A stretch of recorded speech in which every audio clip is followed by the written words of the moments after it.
All right. Welcome back. Today we're going to be talking about getting out of the day-to-day as a owner founder. Getting out of the day-to-day of your business doesn't mean that you're going to be, doing nothing at the beach, although if you want to, I guess you could do that. But it's really about how you stop working inside of the business versus, working on the business. So like you can still work as much as you want, but now you're working on getting forward traction rather than being like stuck on this hamster wheel. Yeah, I mean, the context for this is that 80% of the time when I speak with agency owners, this is like the perennial issue or puzzle to solve, which is we've been in business for 10, 20 years. Either I'm a really good sales guy or who can close deal, or like I'm really good at the craft. Like I'm a very good ad buyer. I'm a very good content creator. Like I know my stuff. But we've been stuck in the $2 million range. It used to be a lot more profitable and a lot better a few years ago. For whatever reason, over time, we're stuck at 2 million, but our profit is sub 20, sometimes sub 10%. It's no longer as fun as it used to be. I've got a bunch of really good people.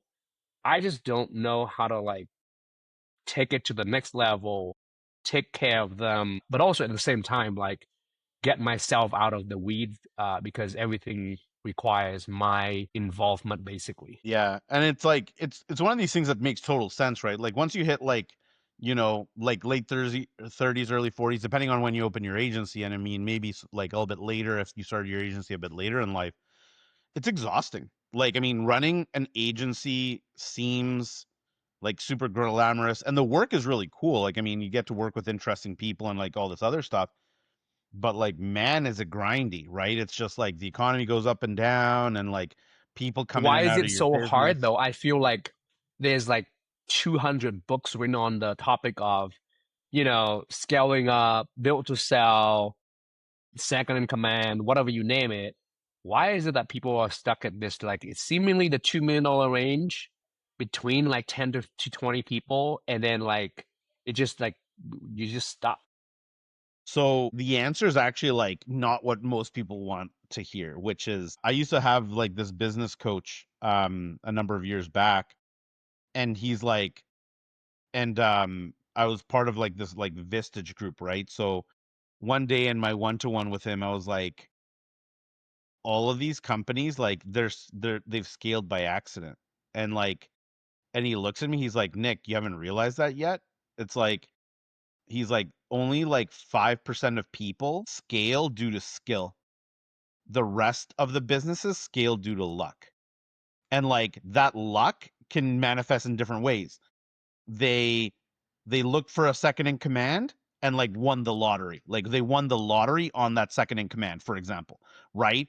And the owner sits there and thinks that like it was all them. That it was like, oh, I'm such a great leader, blah, blah, blah. It's like, no, like literally you got like a 1 in a million or like a 1 in 100,000 COO. This person was going to be like an absolute machine no matter where they went, and you got them early in their career before anybody was able to identify the fact that they were as good as they actually were, and they took your company from like 10, 20 people to like 1,000 people. Those people exist, and that's like the luck thing, or it could be like a market timing thing or whatever else have you. So like he's like, most people scale due to luck. Then once they actually get the scaling done, then they kind of patch the hole, and then the company becomes robust because they realize that the company's non-tenable, and then they find like the people and blah blah, etc.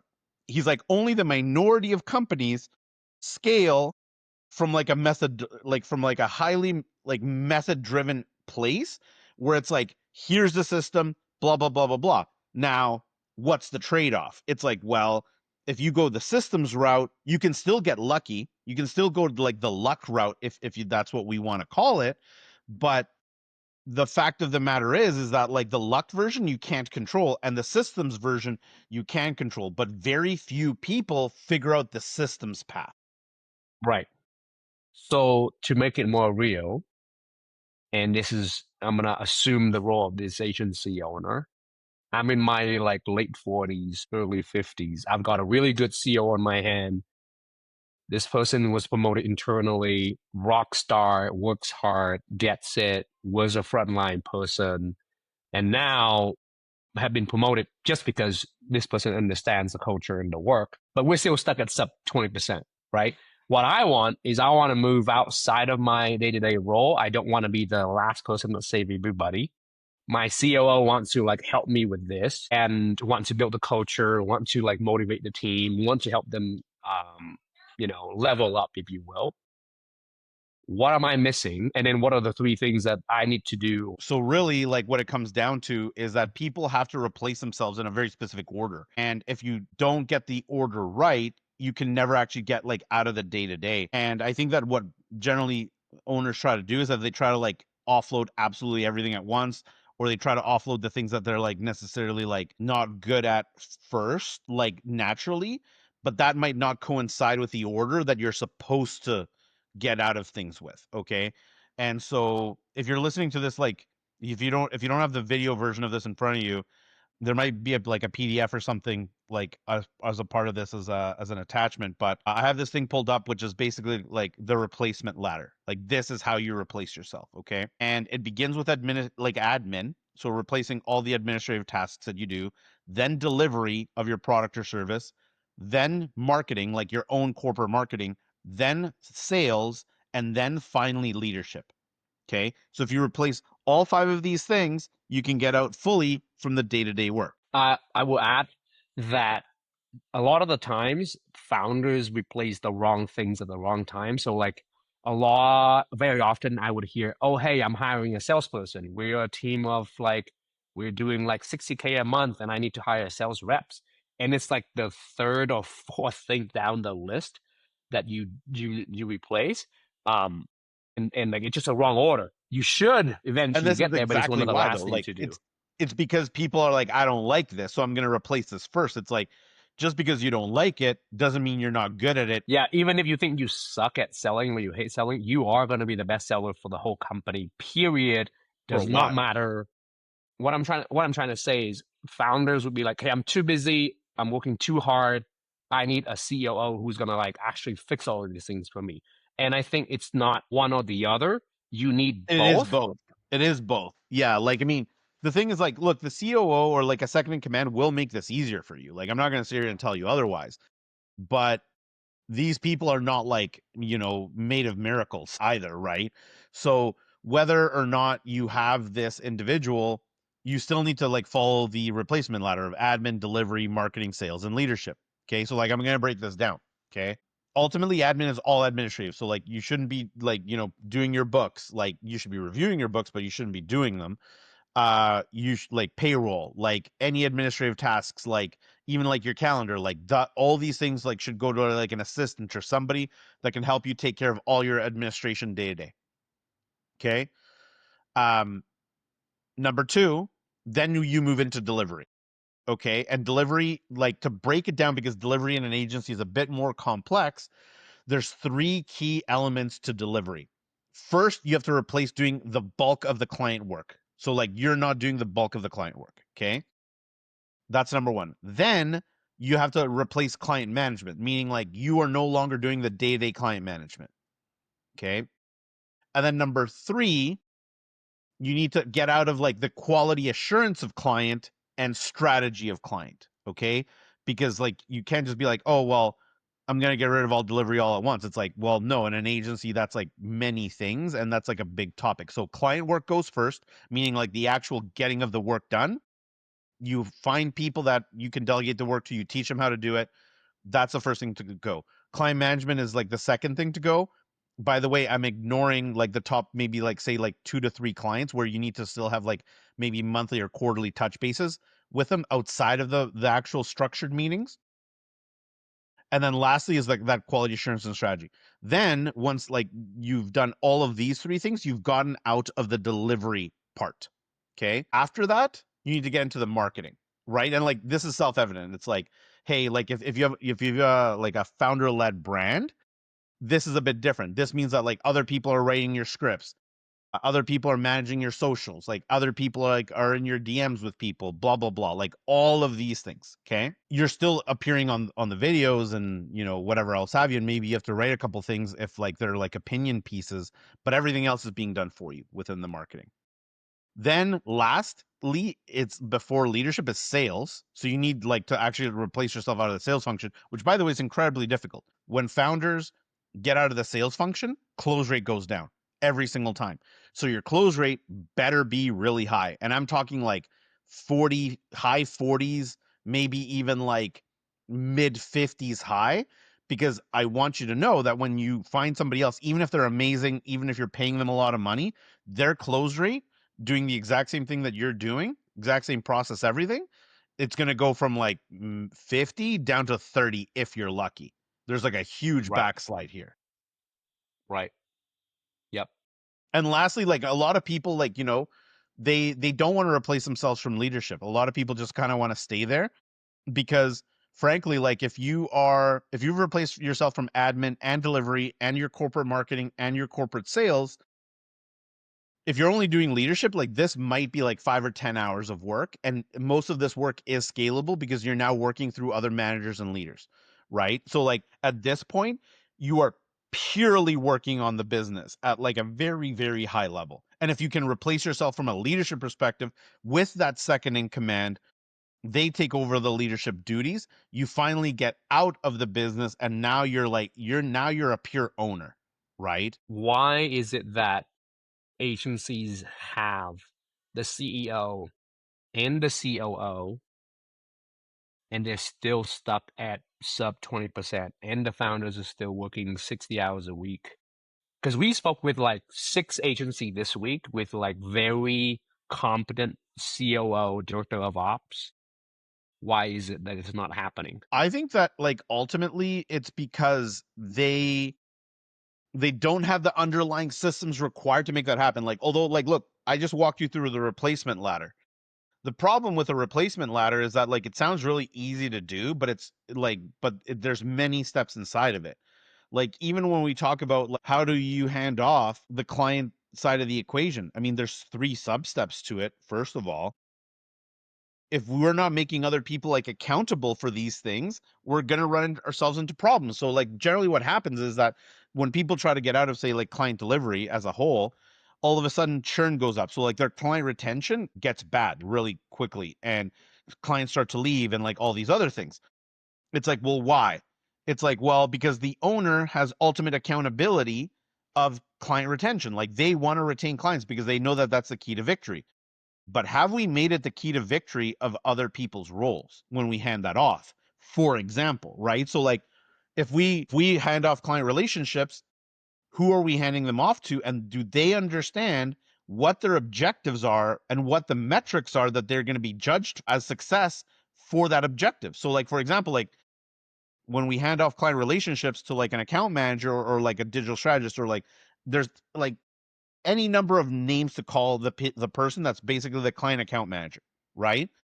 Do they know that their number one objective is to retain clients for as long as possible? Do they understand that? And do they understand that the number one metric that you're going to use to determine pay raises, promotions, like their job here is to either maintain churn low or client retention high, whichever number you want to look at it as.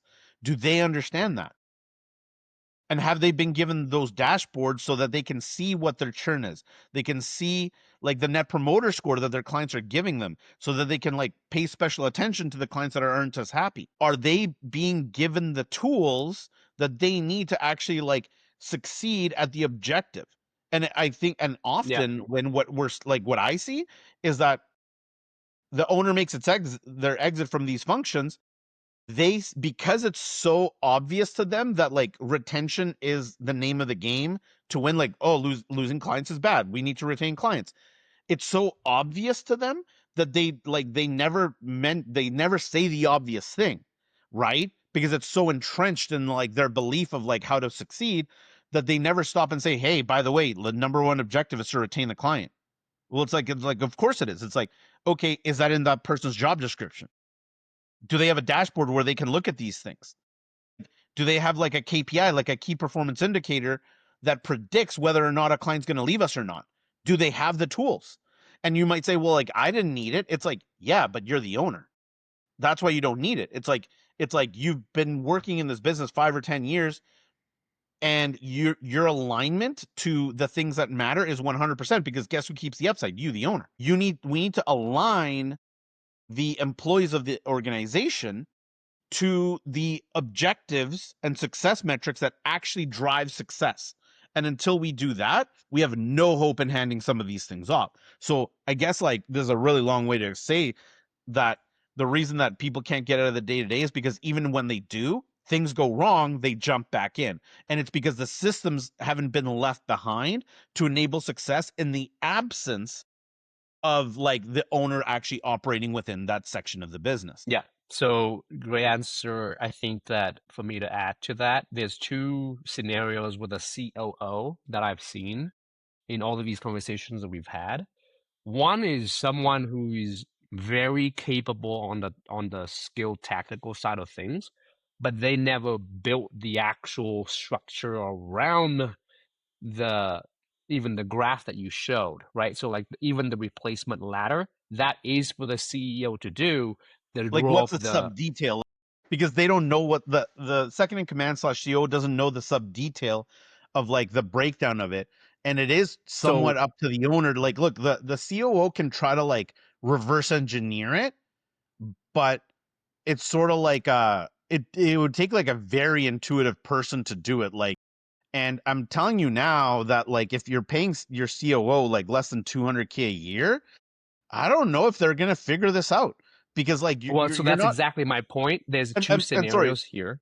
I think that, like, a lot of people have the COO title, but they don't have the COO responsibilities, and also because they don't have the COO skills, Yeah. right? Like, just Well, because that's you pay exactly somebody my like point, 120K a year or 150K a year, call them COO, does not make them a COO. which is kind of my point. If this person grew up with the business, they know the intricate details of how things currently are working today.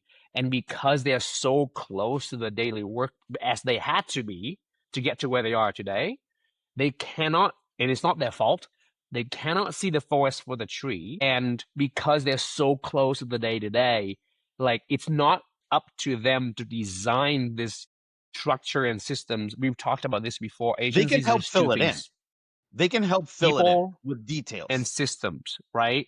Yeah. And so the system piece here is because they're so close, then like we should not expect, even though they're expected to do so in a very incorrect manner, to build the scaffold, the scaffolding.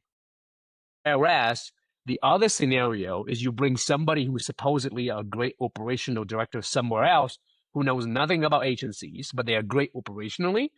Once they get in, the next thing that happens is very often, because they don't understand agency intricacies, they jump into firefighting and solving the issues of the day because they have to, because they don't understand the larger context. So either scenario is a lose-lose unless you like build a scaffolding for to support both of those type of COO, second in command role. And I guess the last part I would say is yes, you can bring somebody who have like built COO experience at an agency like you, Nick, but that person has already left the train. They're not going to come back, and this is related to your point of like paying for this expensive talent unless it's built like above 200K. This Well, person have I mean, already like, I'll done the give you an work. example, right? So, like, after I built up that one agency, like, past 8 figures, like, and before I started, like, because I ended up opening two more of my own after, right? Before I did, like, I opened them, like, there was like a 2-3 month break period where I was like, hey, what am I gonna do? Blah blah. Uh, People, once they found out that I had left that agency, like, I literally got, invited to, I think, like, over 30 coffee meetings, like, in just, like, local area, like, calls from, like, across the country, of people that had heard of, like, this company's growth. And they were, like, sitting me down and being like, so, like, what are you doing next? It's like, I have this agency and, like, blah blah blah. And like, I'll share it, and, like, right now, that, like, the greatest offer that I got was, like, from a an agency that was already doing like $3-4 million, and their offer was basically like 400 base plus bonus plus like earning up to 20 to 25% equity based on hitting some goals, right? Yeah. So my point in saying all of that is to say the ideal scenario is you have a CEO and you have a COO who's a competent. Ideally, they grew up with the business, but that designing of that scaffolding needs to come from like almost all of the time has to come from a third party experience because that person is not too close to their work. Long story short, how do we build it? I think the answer is the same that we basically preach with our clients, which is number one, we need to build a set of dashboards that let you measure what's actually happening in the agency, from marketing to sales to productivity to utilization to profit and capacity. Yeah, I'm gonna break it down That real becomes quick. the Like, look, if you're trying to replace yourself from the day to day, again, this will be in like a PDF if you're in the audio version as like a takeaway list, or it'll be written in the description somewhere. Or if you're watching this visually, you can see what I have pulled up. These are the next steps. Okay, you have to create a list of all your own personal tasks and the time that it takes to do each one of them.